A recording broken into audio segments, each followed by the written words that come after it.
Sveiki! Vai tu šobrīd jūties tā, it kā tava dzīve notiktu aiz stikla? Jā, tieši tā. Man tāda sajūta bija, pirms es atklāju svaigēšanas ceļu, jeb precīzāk sāku atgūt veselību, izmantojot svaigēšanu un augļus kā terapijas metodi. Bet man ilgi bija tāda sajūta, ka man īsti nebija kontakts pašai ar savu ķermeni. It kā es biju bet tai pašā laikā es nevarēju izbaudīt tādu pilnvērtīgu uzticēšanos pašai sev. Man bija tāda sajūta, ka prakse it kā ir, zināšanas it kā ir, bet ķermenis kaut kā netiek līdzi. Un vēl vairāk man vēl sāka pasliktināties veselība. Tas vēl pievienoja klāt. Tad, ja tev ir līdzīga sajūta, tad es varu tev noteikti apsveikt ar to, ka šis video ir domāts tieši tev. Es gribu pateikt vienu svarīgu lietu, ka ļoti daudz no tā, ko cilvēka mēģina sasniegt ar prātu un praksēm, ķermenis sāk darīt pats. Tad, kad viņš atkal saņem tas, kas viņam dabā ir paredzēts.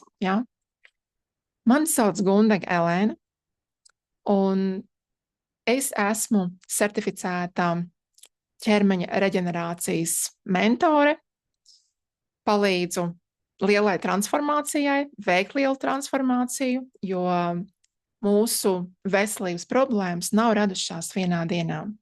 Mūsu veselības problēmas ir mūsu iepriekšējo izvēļu un dzīvesveida rezultāts. Tas ir vienkārša fizikas likums.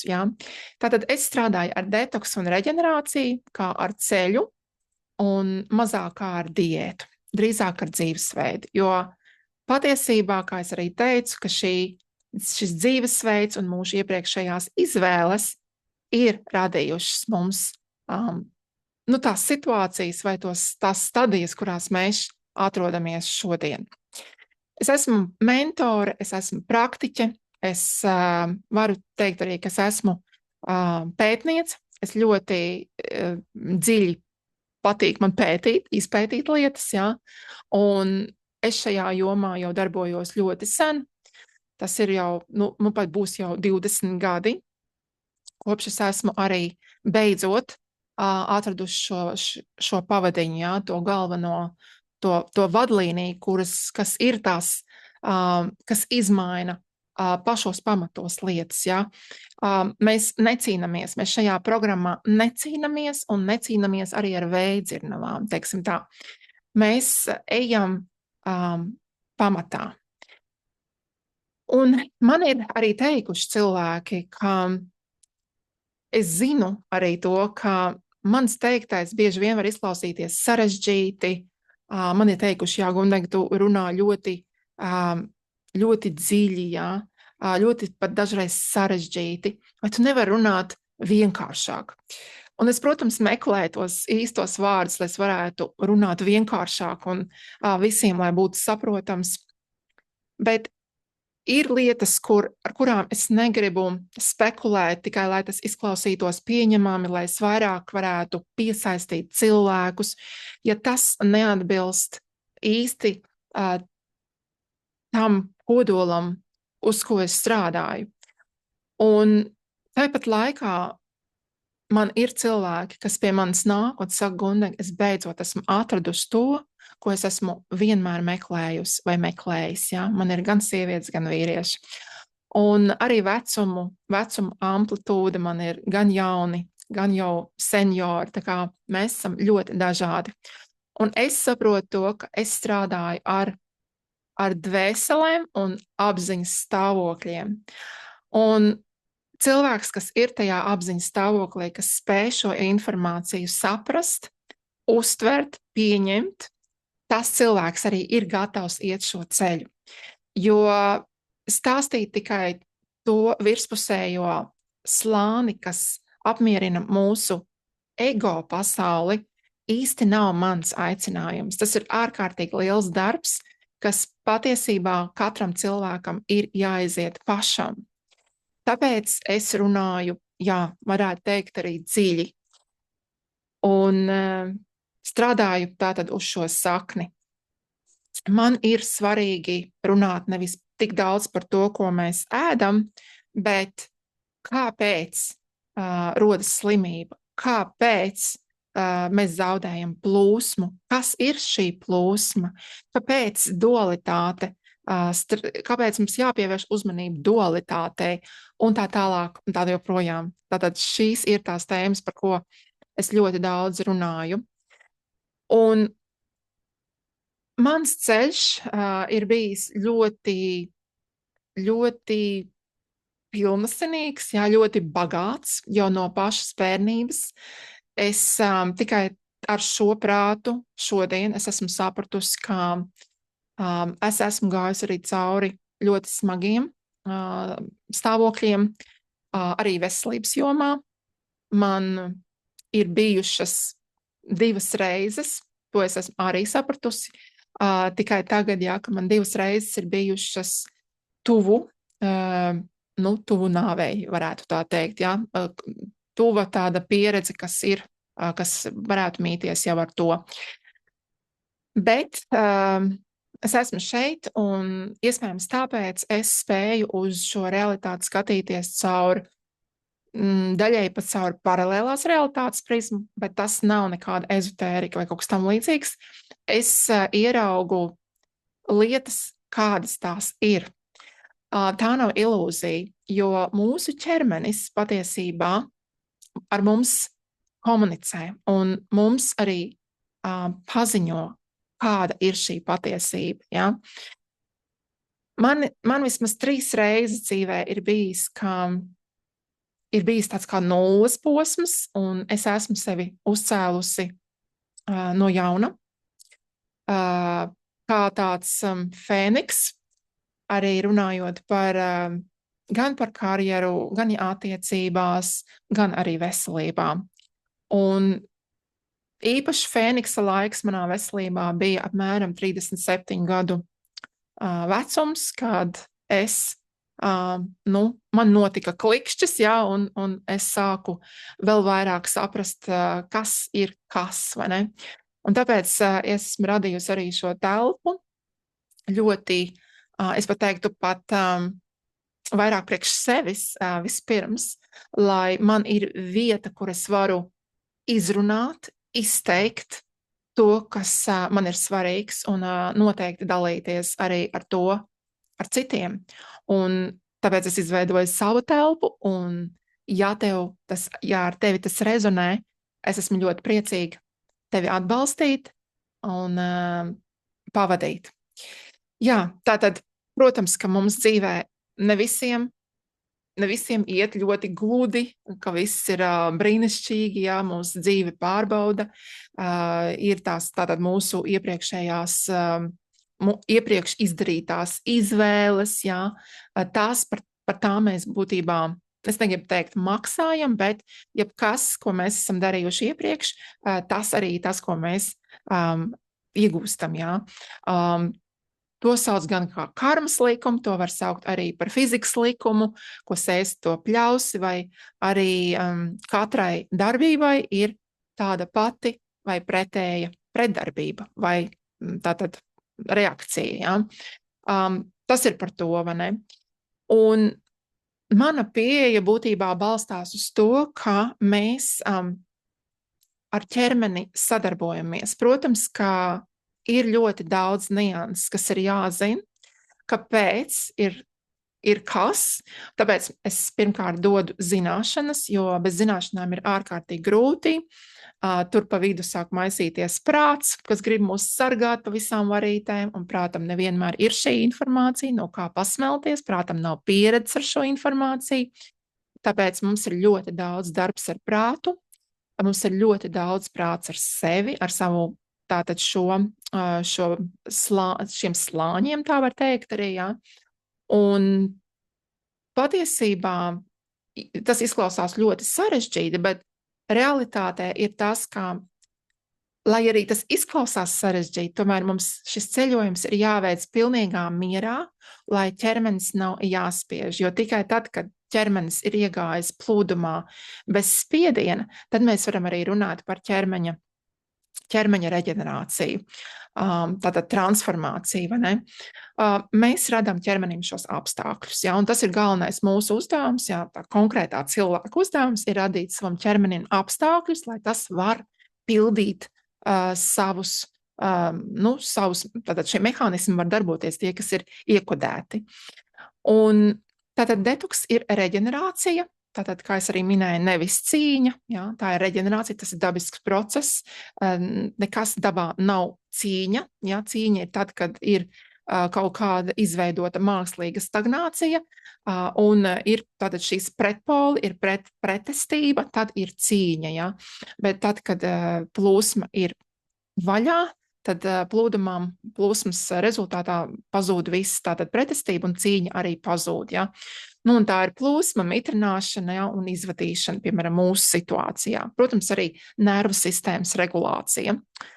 Un tad, kad mēs esam ieguvuši šīs zināšanas, mēs esam iegājuši šajā plūsmā, mēs sajūtam, kas ir kas, ja, jo vēl viena lieta, ka par šo lietu var runāt apkārt daudz un dikti, un tiem, kas nekad to nav darījuši, tas izklausās pēc absolūtas raķešu zinātnes vai ķīnas ābeces, tas ir absolūti nepieredzēta pieredze, un nekas, sakot, nav zināms tas, jā, un tad, protams, rodās arī no nezināšanas rodas arī pretestība, gan savu tātad vērtību aizstāvēšanas rezultātā arī cilvēks ir pretestībā un tā tālāk. Bet tad, kad mēs, sakot, ieejam šajā visā un mēs to visu saprotam, ja, tad mums ir brīnums, pavarās skaidrība, pavarās klātbūtne, attīstās vai, kā saka, apgaismojās intuīcija, ja, rodas vieglums, un tā patiešām nav maģija, bet tas ir vienkārši rezultāts. Tas ir rezultāts, dabisks rezultāts tam, kam ir jānotiek. Tāpēc tas ir svētīgs sakrāls ceļojums, un es šo vidi gribu turēt kā tādu telpu, kur tu vienmēr tu vari zināt, un tu zini, ka tu vari šeit atnākt un justies savās mājās, teiksim tā, un zināt, ka tu neesi viens, kas vienkārši zina šīs lietas, jo bieži vien tas, ka mēs ejam cauri ar šo programmu, mēs jau visi patiesībā to sen jau zinājām, bet mēs neļāvām savam ķermenim izjust. Un tad, kad mēs šīs lietas sākam aktivizēt, jā, tad iet šajā augļu gāvēnis var saukt, jā, bet es to drīzāk teiktu, kā augļu terapijā mēs ejam, jā, tad mēs sākam ieraudzīt, kā tad patiesībā tas ir, jā, un ka tas viss ir gaužām vienkārši, jā. Un noteikti šī programma noteikti nav par ātru brīnumu vai perfektu protokolu, jā, kaut kāds super ātrais protokols, ko mēs izdarām un super strādā, tur nomest svaru vai izvadīt parazītus. Protams, ka mēs to darām. Un svaru mēs zaudējam kā blakus efektu, varētu pat teikt, jā. Un, protams, kā par parazītiem runājot, tie ir jāizvada, jāizkortē no ķermeņa, un tas ir arī jādara kā saka, ar zināšanām, bet runājot par svaru, mums ir arī ļoti tādi lieliski veiksmes stāsti, jā, par svaru zaudēšanu, bet tas nedrīkst būt galvenais iemesls, tāpēc, ka svars, tātad liekais svars, bieži vien nav tikai liekais svars, tur ir iemesls, kāpēc tas ir. Jā, tātad tur jāskatās ir gan uz to pašu dzīvesveidu, varbūt tur ir veselības problēma kāda, varbūt tur ir tiešām ar hormoniem problēma. Jā. Tā kā mēs runājam reāli par ne tikai par svaru, bet par šo dzīvesveidu vienalga. Mums pie tā ir jāatgriežās. Ja? Un tātad šis tiešām nav nav ātrie protokoli un ātri kaut kādas 3 nedēļu programmiņa, jā, tur ātrais detoksiņš nekādā gadījumā. Es nevienam to nekad neteikšu un neiedrošināšu uzsākt šo ceļu, jā. Tev nav pacietības, ja tu nevēlies mainīt savu dzīvesveidu un galvenais domāšanu, tad ir grūtāk šo ceļu iet tikai ar šo uzstādījumu, ka tev ir kaut kāds mērķis, ko tu gribi novērst, ja, jo, protams, ka to var arī izdarīt, ja grib, ja, bet, jebkurā gadījumā, ja tev ir šie jautājumi kaut kādi, tad droši vari sazināties ar mani un mēs varam tos pārunāt. Bet tas vairāk ir tiem cilvēkiem, kas nevēlas sevi vairāk laust, kas grib vienkārši atrast vienu veidu, kā viņš var tātad sev palīdzēt, kā viņš var uzturēt ķermeni optimālā režīmā, lai tas tam kalpo, tātad cilvēkam kalpo, lai viņam ir enerģija, lai viņš arī var normāli dzīvot, un viņam par ēšanu būtībā vairs nav jādomā. Ja? Un tiem arī, kas vēlas mainīt, tātad mainīt šo iepriekšējo dzīvesveidu, mainīt domāšanu, dzīvot plūsmā un nedzīvot mūžīgā kontrolē. Ja? Tā kā tas ir arī, tā bija informācija arī par to, kam šī programma ir domāta. Ja? Bet, ja tu vēlētos uzsākt mierīgi, saprotami, man ir bezmaksas ceļvedis, ko tu vari atrast tātad saite zemāk zem šī video. Tu atradīsi tātad bezmaksas svaigēšanas terapija ceļvedis, un tajā ceļvedī ir 7 dienu mini protokols. Ja? Nu, ļoti vienkārši protokols, varbūt pat līdz smieklīgumam vienkārši, bet viņu vajag pamēģināt, viņu vajag iziet, un tad tu pastāsti, kā gāja. Jo tas būs tāds sākums, protams, tur būs informācija par to, kas ir svaigēšanas terapija un tā tālāk. Ja? Bet tas, ja tev ir sajūta, ka tu vēlies iet dziļāk, ja, tad man ir lekcija katra mēneša 2. trešdienā. Es 26. gadā, šis ir 26. gads, bet visu 26. gadu es esmu apņēmusies katra mēneša 2. trešdienā rīkot lekciju par to, kas ir svaigēšana kā terapijas metode vai svaigēšanas terapija, un katru mēnesi mums būs sava tēma, tātad par konkrētu tēmu, piemēram, nervu sistēmu, gremošanas traks, endokrīnā dziedzera sistēma. Tās būs tēmas klāt pie tā, ja? Bet tas ir tātad ievads par to, kas ir svaigēšana ar šīm niansēm. Un vēl viena lieta, ko es noteikti gribu pateikt, ka mums vēl ir, protams, man ir vairākas soļi un vairāki vārti vai durvis, pa kuriem var ienākt manā pasaulē un pamēģināt šo. Ir arī iekšējā gaismas telpa, kur ir kā ilgtermiņa mentoru programma, grupas mentoru programma. Nu, tas ir jau tiem cilvēkiem, kas ir sapratuši, jā, šis ir mans, es to gribu un es to darīšu, man ir vajadzīgs paturēt rociņu, vismaz sākumā, jā, un tur mēs ejam ilgtermiņā, jā, tas sākums var būt no 1 līdz 3 gadiem, varbūt kādam ilgāk, kādam mazāk, bet vismaz paiet kādu laiku, ieskrieties ar manā pavadībā, manā uzraudzībā, tur ir visi protokoli, tur ir viss izstāstīts, jā, cilvēki iegūst informāciju, un es esmu pieejama tātad jautājumiem un atbildēm un korekcijām. Ne? Tā kā tas ir veids, kā tu vari ienākt šajā pasaulē, gan paskatīties, gan pamēģināt, gan arī palikt, protams. Un uzraksti komentārā arī tu, kas šo skatās, ja, tu, kas to skatās, uzrakst komentārā kas ir tavs izaicinājums, un varbūt šobrīd arī tev ir kāds nogurums, varbūt tāds kaut kāds sajūta arī aiz stikla, kā es pieminēju, varbūt ir sajūta, ka miglaina sajūta vai smagums, jā, varbūt gluži otrādi tev ir tev ir pacēlums, tu esi gaismā, tu esi iedvesmots un tu esi kaut ko izdarījis tādu, ko es šobrīd nepieminēju. Tu arī ar to vari padalīties ar savu pieredzi. Un padalies arī par tēmu, par kādu tu vēlētos, lai es parunāju, kas tev ir aktuāls, kas varbūt nav atbildēti jautājumi. Tā kā droši padalies ar saviem jautājumiem, un es laipni lūdzu tevi šajā telpā un jauku skatīšanos!